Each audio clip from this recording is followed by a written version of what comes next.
ვეტერანების საქმეთა სახელმწიფო სამსახურის ინიციატივით და ზუგდიდის მუნიციპალიტეტის მერიის მხარდაჭერით ზუგდიდში საქართველოს ეროვნული გმირის მამია ალასანიას ბიუსტი გაიხსნა. ბიუსტი მამია ალასანიას 80 წლის იუბილესთან დაკავშირებით ეგრეთ წოდებულ ფრანგულ პარკში დაიდგა, სადაც განთავსებულია ეროვნული გმირების მერაბ კოსტავას და გენო ადამიას ბიუსტები. ასევე 1924 წლის აჯანყებულთა მემორიალი. ბიუსტის გახსნის ცერემონიალს აფხაზეთის ავტონომიური რესპუბლიკის მთავრობის თავმჯდომარის მოადგილე ანზორ მარგიანის, ზუგდიდის მუნიციპალიტეტის მერი მამუკა წოწერია, ვეტერანთა საქმეების სახელმწიფო სამსახურის დირექტორი კობა კობალაძე, ალასანიას ოჯახის წევრები, ომისა და თავდაცვის ძალების ვეტერანები, ადგილობრივი ხელისუფლების და საზოგადოების წარმომადგენლები ესწრებოდნენ.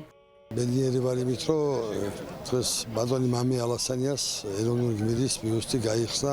დიდი მადლობელი ვარ ყველასი, ვინც მონაწილეობა მიიღო ბატონი მამიას ბიუსტის გახსნაში.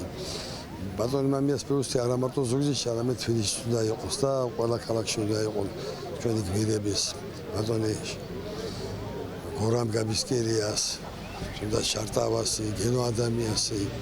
გაიხსნა კიდევ ერთი საქართველოს ეროვნული გმირის ბატონ მამია ალასანიას ბიუსტი.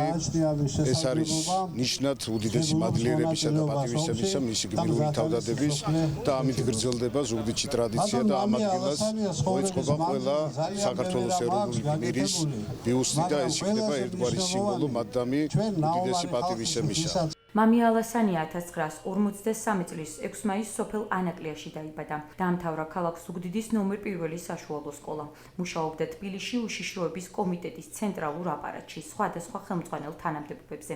საქართველოს ეროვნული გმირის მამია ალასანიას ბიუსტის გახსნა ძალიან მნიშვნელოვანია თითოეული ჩვენთაგანისთვის, იმიტომ რომ თვითონ ეს პარკი არის ეროვნული გმირის სახელობის მატარებელი.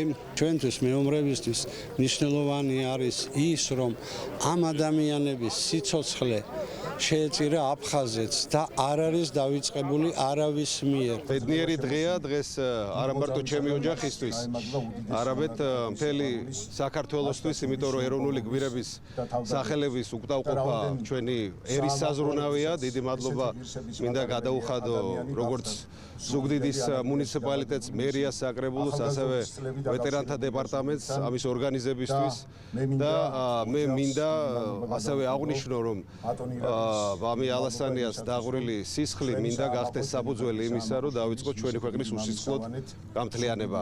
ძალიან მიხარია, რომ ამ ხეივანში სხვა გმირების სახეები არის და კიდევ შეემატება. ეს არის დიდი წამოწყება და მიხარია, რომ ეს წამოწყება დაიწყო ზუგდიდში.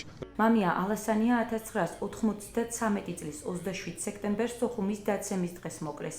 იგი სოხუმში ჟიულის შარტავასთან, სოხუმის მერთან, გურამ გაბესკირიასა და აფხაზეთის ავტონომიური რესპუბლიკის სხვა წევრებთან ერთად აფხაზეთის ავტონომიური რესპუბლიკის უმაღლესი საბჭოს შენობაში იმყოფებოდა. წითელი ჯვრის საერთაშორისო კომიტეტისა და საქართველოს მთავრობის ძალისხმევით 2017 წლის ოქტომბერში მამია ალასანიას ნიშნი იდენტიფიცირებულ იქნა და დიღმის ძმათა სასაფლაოზე სამხედრო პატივით დაიკრძალა. მამია ალასანიას 2018 წელს საქართველოს ეროვნული გმირის ორდენი მიენიჭა.